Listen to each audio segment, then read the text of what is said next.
Fala pessoal, tudo bem com vocês? No vídeo de hoje a gente vai mergulhar fundo na história de um dos programas mais temidos, mais tensos e marcantes da televisão brasileira.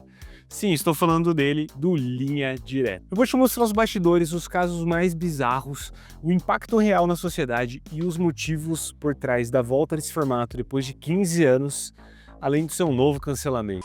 O programa ele foi inspirado em formatos de programas norte-americanos de crimes reais, como por exemplo Yesterday, Today and Tomorrow, The Unsolved Mysteries.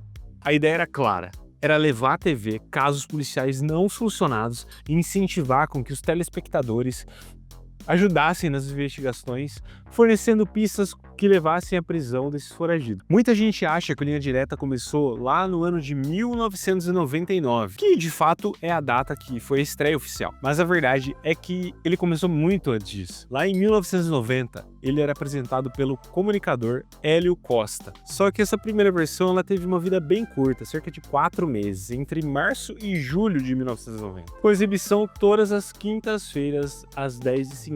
Foi só no ano de 1999, em 27 de maio de 1999, que a Globo ela resolveu trazer de volta esse programa, só que dessa vez com o Marcelo Rezende. Ele apresentou o programa até o ano de 2000. Quando ele acabou saindo para poder ir para a emissora Rede TV. No ano seguinte, o posto ficou com Domingos Meirelles, o apresentador mais icônico e que ficou mais tempo durante a apresentação do programa. O Domingos Meirelles ele ficou à frente da atração até o ano de 2007, que foi quando Linha Direta saiu definitivamente da grade de programação da Rede Globo. Tá, a gente já falou como é que começou e quais foram os apresentadores, mas por que o Linha Direta ele dava tanto medo na gente? A resposta é simples. As reconstituições, elas simulavam os crimes com atores de um jeito que fazia tudo parecer muito real. Os casos retratados, eles eram situações cotidianas muito próximas da realidade do brasileiro pobre ali, né? Tipo, briga de trânsito, uma discussão na padaria, um vizinho que estranhava com outro vizinho, discussões por causa de relacionamentos, enfim. Eram coisas que estavam muito ligadas ao dia a dia ali do brasileiro, né? E aí eram crimes que aconteciam justamente com situações cotidianas. E para deixar o clima ainda mais tenso, a produção do programa, eles usavam uma narração grave e imponente. E sabe quem que narrava muitas das simulações, principalmente na primeira edição? Márcio Seixas. Sim, o lendário dublador de Batman nos desenhos clássicos. É Batman. Eu estava aqui teclando com meu amigo Alfred, planejando a minha saída para a patrulha. As cenas elas vinham acompanhadas de uma trilha sonora também totalmente sombria, com ângulos fechados, e eles faziam de tudo para deixar a gente desconfortável ao assistir. E sabe o que era pior de tudo? Era saber que essas histórias elas eram feitas e baseadas em fatos reais. A direção de arte do programa ela fazia de tudo para que a gente se sentisse desconfortável. Ela fazia questão de fazer a simulação mais pesada possível, e acho que era por isso que a gente tinha tanto medo, né? De saber que as coisas, eram crimes baseados em histórias reais e que aqueles criminosos estavam ainda foragidos e soltos pelo Brasil. Além do formato tradicional do Linha Direta, com casos de crimes não solucionados, crimes de cotidiano, coisas que aconteciam no dia a dia, também teve o formato do Linha Direta Justiça, que abordava crimes históricos, como por exemplo o caso de Lampião, Revolta de Chibata, entre muitos outros crimes. E não era só crime não, também teve alguns episódios de casos sobrenaturais que deixavam a gente se cagando de medo. Quem aí, por exemplo, não lembra do caso da Operação Prato?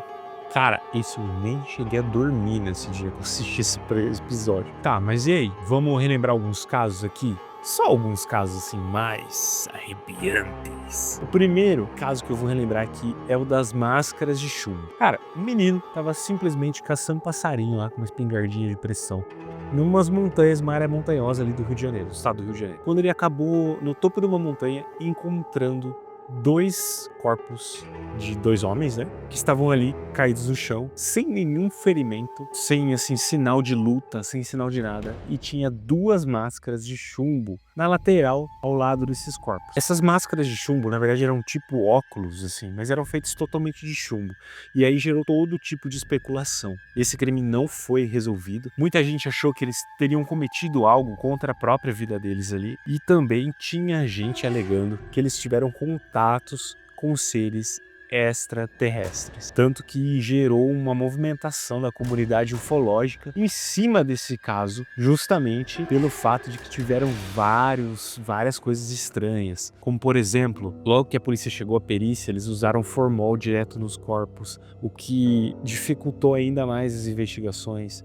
Tiveram essas máscaras na lateral dos corpos, coisas que ninguém conseguia entender o motivo. Também teve pessoas que falaram que naquela noite tiveram várias luzes no céu, então coisas que mexeram com a imaginação da galera. Mas, de fato, nunca foi resolvido esse caso. Outro caso, sim, terrível, foi o caso do crime da Rua do Arvoredo. Um cara simplesmente ele cometia assassinatos na casa dele e ele enterrava os corpos num poço no fundo lá no quintal da casa dele. Como ele tinha um açougue, surgiu nada mais nada menos que uma lenda urbana de que ele utilizava a carne das próprias vítimas para fazer linguiça e vender para a população. Cara, que sinistro. Só falando desses dois casos, acho que você entendeu por que a gente tinha tanto medo do Linha Direta. Um outro caso, assim, meio histórico foi também o da Fera da Penha. Tinha um homem, que ele era casado, tinha 2 filhas, e ele começou um caso com uma mulher. A mulher ela ficou obcecada por ele e ela achou que se ela eliminasse a família dele, ele ficaria definitivamente com ela, somente com ela. Resultado, essa mulher acabou eliminando uma das filhas desse cara, mas aí ela foi presa logo em seguida. Conseguiram prender ela antes que ela causasse uma tragédia ainda maior. E esse assim foi um dos episódios mais pesados da série, porque envolvia também, né, a questão de uma criança. E aí tem muitos outros casos muito famosos que entraram, por exemplo, do maníaco do parque, do homem da lanterna vermelha, que era um cara que invadia as casas das pessoas e cometia crimes. E ele usava uma lanterna. Teve o caso do Richthofen mesmo, um mais macabro que o outro. Durante toda a sua exibição, o Linha Direta ele também enfrentou diversas críticas, principalmente pelo sensacionalismo. Muita gente na época acreditava que o programa ele dava palco para criminosos e podia até glamourizar o crime. Rolava o medo de que, em vez de ajudar esses criminosos a serem presos, o programa podia inspirar outras pessoas a cometerem também esse tipo de crime e ter palco. Mas assim, mesmo em meio de diversas polêmicas, o Linha Direta ele teve um impacto real na vida de diversas pessoas. O programa ele foi tão importante que o Centro Brasileiro de Defesa dos Direitos Humanos, junto com diversos parentes de vítimas, eles enviaram um abaixo-assinado para a Rede Globo, pedindo que a Rede Globo não tirasse o Linha Direta da grade da programação da emissora. Mas não teve jeito. O programa ele foi retirado em 2007. Até que 15 anos depois, ele voltou num formato um pouquinho diferente. Dessa vez, quem estava na frente do programa era o Pedro Bial. E o programa ele chegou numa cara mais moderna, mais nova. Mas sem perder aquele clima tenso, aquela sensação ruim de assistir, né? A galera ela ficou dividida entre o medo nostálgico e a curiosidade. Mas o retorno ele foi bem breve, para falar a verdade. O programa ele teve só 2 temporadas, sendo que a primeira foi em 2023 e a segunda em 2024, sendo cancelado de novo. Ao longo de todos os anos de programa, ele teve um impacto tão grande que mais de 400 criminosos eles foram presos graças à ajuda de telespectadores, que na época assistiam o programa, viam a foto dos foragidos e eles ligavam no Disque Denúncia para poder ajudar com informações do paradeiro desses criminosos. Muita gente que cometia os crimes ia para um outro canto do Brasil e sumia, mudava, criava uma identidade nova, como se fosse uma pessoa totalmente nova. E aí, simplesmente, às vezes você estava assistindo Linha Direta e pode ser que você viu o seu vizinho ali, um cara bonzinho, um cara que nunca fez mal para ninguém, mas você via a foto do seu vizinho no Linha Direta.